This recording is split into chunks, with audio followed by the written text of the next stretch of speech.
Fala pessoal, vamos aqui para a aula 4, continuação do assunto de reserva de incêndio. Então a gente tem muita coisa para falar ainda sobre este tópico. Então vamos aqui para o primeiro slide. Eu trouxe para vocês aqui um modelo de reservatório superior, no qual eu tenho em comum a reserva de incêndio com a água de consumo. Vamos supor que isso seja aí um edifício. Né? Quando eu tenho um edifício, residência multifamiliar, eu preciso dividir o reservatório em duas células aqui para, na ocasião de você ter que esvaziar uma dessas células para fazer a limpeza ou para fazer uma manutenção, né?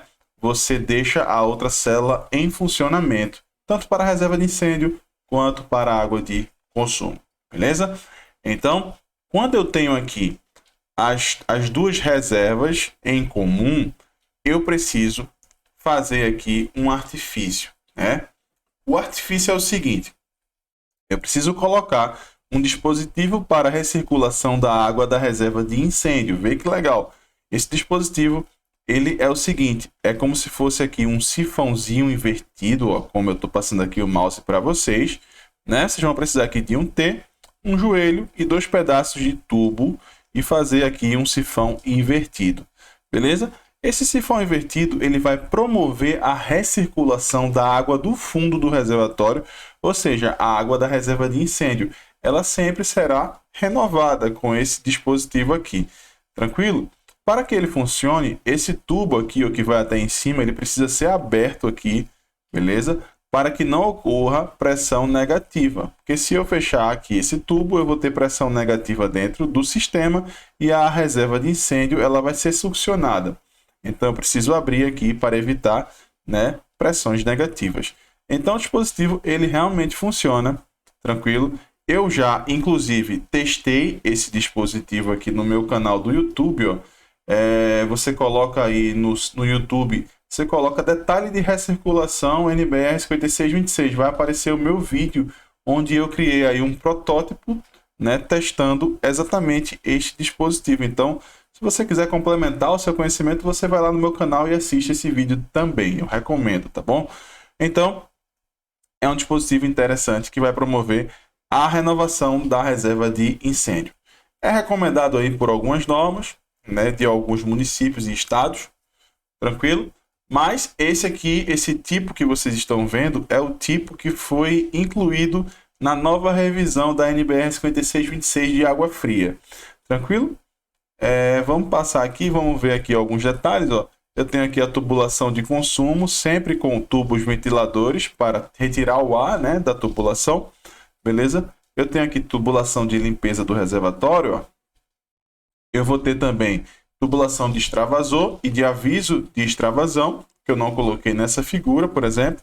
Tenho detalhes aqui, ó, para a saída da água que fica de evaporação aqui, ou que fica na laje superior do reservatório. Essa água de evaporação ela vai sair por aqui. Então, eu não vou ter aqui pontos de acúmulo de umidade que podem gerar pontos de corrosão. Tranquilo? Então, aqui eu tenho esses detalhes, tranquilo, e a tubulação aqui de incêndio para combate a incêndio. Alguns autores eles discordam desse tipo aqui ó, de detalhe de recirculação, né? Porque eles afirmam que é o seguinte: se a pessoa tiver aí falta de água no município, ela pode simplesmente mandar aqui, né, o zelador do prédio, por exemplo, mandado pelo síndico, né, ele pode entrar dentro do reservatório e cortar aqui, ó, o dispositivo de recirculação e fazer aqui todo o consumo da água de consumo ou água de reserva de incêndio para o prédio, né? Isso já foi constatado pelo Corpo de Bombeiros, então alguns autores eles condenam aqui esse tipo de dispositivo de recirculação e trazem aí alternativas como essa aqui, ó, por exemplo, a tubulação saindo aqui de lado, né? A tubulação saindo de lado, beleza? E o dispositivo de recirculação dessa forma, aberto aqui para a atmosfera e entrando aqui, ó, e resguardando uma distância de 10 centímetros no mínimo do fundo.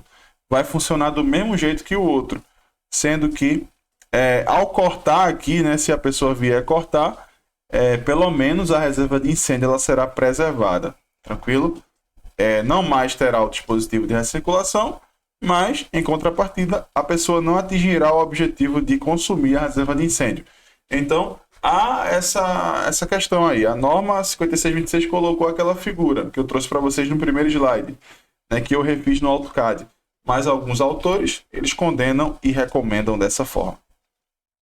Então, aqui ó, eu encontrei na Lei Ordinária número 3979 de 95 do município de Canoas, eu encontrei os dois tipos, tranquilo? Tanto o mais recomendado pelos autores que falam sobre combate a incêndio, como, por exemplo, o termo brentano, né? Ou a forma aqui da NBR 5626. Então, fica a critério do projetista, né?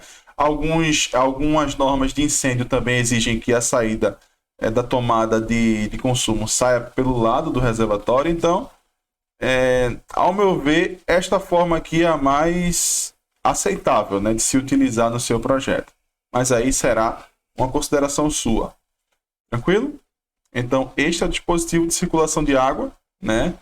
O artigo aqui 286 dessa lei diz o seguinte: a reserva de água para incêndio poderá ser armazenada em reservatório superior ou inferior, devendo, nesta última hipótese, possuir dispositivo de bombeamento próprio.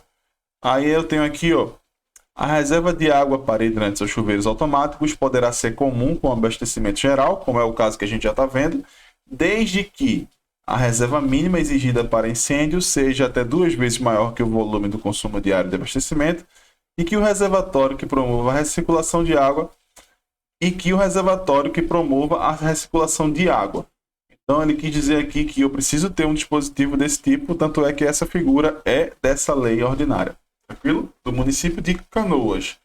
Então, fica aí a seu critério usar esse dispositivo aí em qualquer uma dessas duas tipologias aí, né? Lógico, observe sempre o que a lei, né, do seu estado preconiza. Tranquilo? É muito importante você ver isso aí também, para compatibilizar as ideias. A reserva de incêndio, ela tem aí formas alternativas de ser armazenada. Você pode usar, por exemplo, uma piscina para armazenar a reserva de incêndio, desde que devem ser mantidas sempre cheias, né? Para numa situação de incêndio, você ter ali o primeiro combate, né? Até que o corpo de bombeiros chegue, né? Esse é o objetivo da reserva de incêndio, é que a brigada de incêndio ou as pessoas ali, os habitantes do edifício, eles façam o primeiro combate até que o corpo de bombeiros chegue ao local, né, para usar ali o caminhão, né, dos bombeiros, o autobomba tanque, acho que é esse nome, me fugiu na cabeça, mas tudo bem. Então, quando o corpo de bombeiros chega, ele vai usar ali o hidrante de recalque, né, para fazer o combate ao incêndio. Então, a reserva de incêndio é para o primeiro combate. Então, essa piscina ela deve estar sempre cheia. Na ocasião de esvaziamento para manutenção, se eu precisar esvaziar essa piscina, eu tenho que ter ali outros meios para combater o fogo. Eu tenho que deixar ali a brigada de incêndio em alerta, por exemplo, ou eu tenho que deixar ali os meus extintores de incêndio ali apostos para, numa situação de incêndio, né, na ocasião de eu ter que esvaziar a piscina, eu ter ali outra forma de combater esse princípio de incêndio. Então, a piscina pode ser usada desde que você atenda essas duas condições. Lógico, observe, eu vou bater sempre nessa tecla, observe o que a norma do seu estado diz. Se é possível usar a piscina, por exemplo, para você fazer a sua reserva de incêndio, tá bom? Ou você tem aí formas alternativas de captação de reservatórios naturais, como, por exemplo, um lago. Você pode colocar aqui uma tubulação para captar água para um reservatório de incêndio, beleza? Esse reservatório de incêndio, ele precisa ter uma câmara de decantação, porque a água que vem de um lago, por exemplo, ela pode vir com muitas sujidades ou muitos... enfim, pode vir com alguma coisa aí que pode entrar dentro da sua bomba e prejudicá-la, beleza? Então você precisa fazer uma câmara de decantação para que essas sujidades elas sejam decantadas primeiramente aqui nesta câmara, beleza?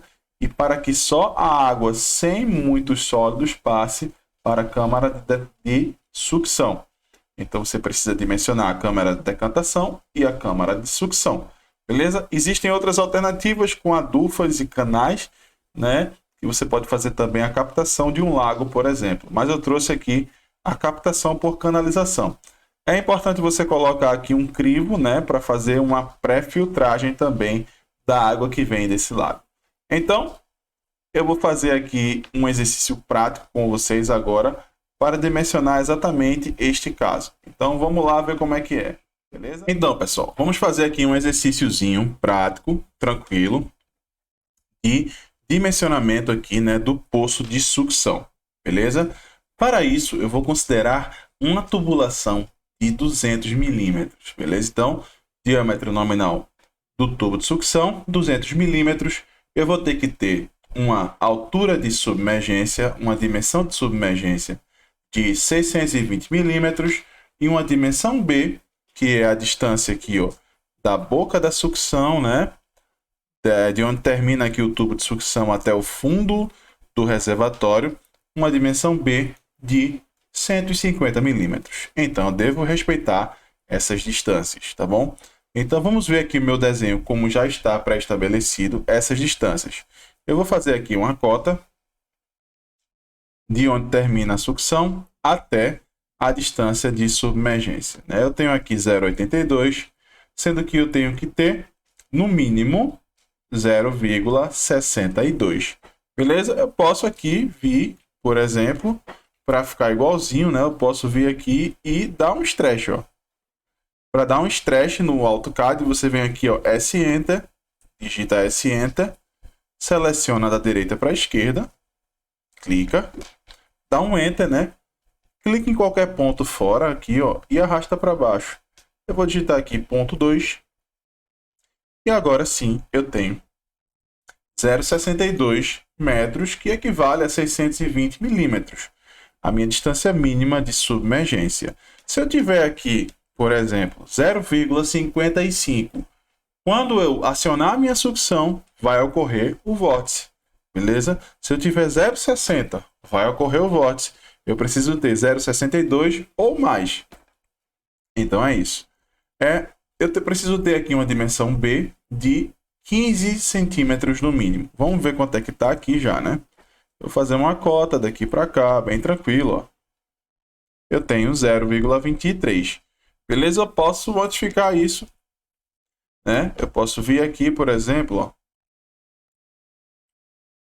e digitar aqui, ó, 0,08, né? Aí eu já vou ter aqui a distância correta, mínima, para que eu não tenha que succionar aqui, né, sujidades que ficam decantadas aqui no nosso poço de sucção.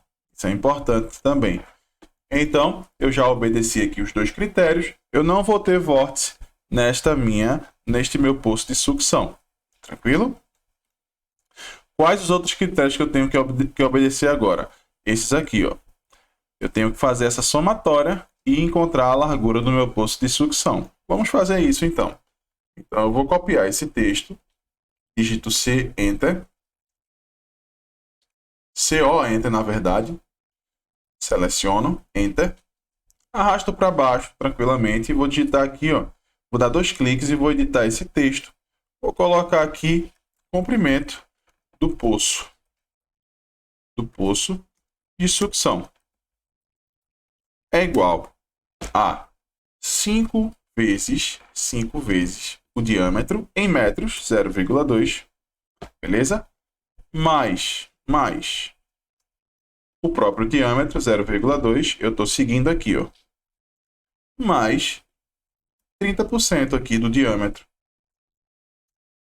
0,2 também. Tranquilo? Então, eu coloco aqui igual. Vamos fazer aqui essa continha rapidamente. Vou abrir aqui uma calculadora do Windows mesmo. Bom, vou fazer aqui, ó, 5 vezes 0,2 igual mais 0,2 mais 0,3 vezes 0,2. Tranquilo? Eu vou ter aqui 0,1.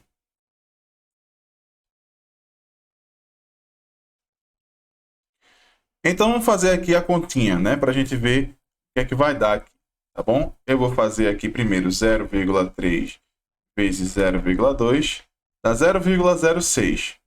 Beleza? Mais 0,2 mais 5 vezes 0,2.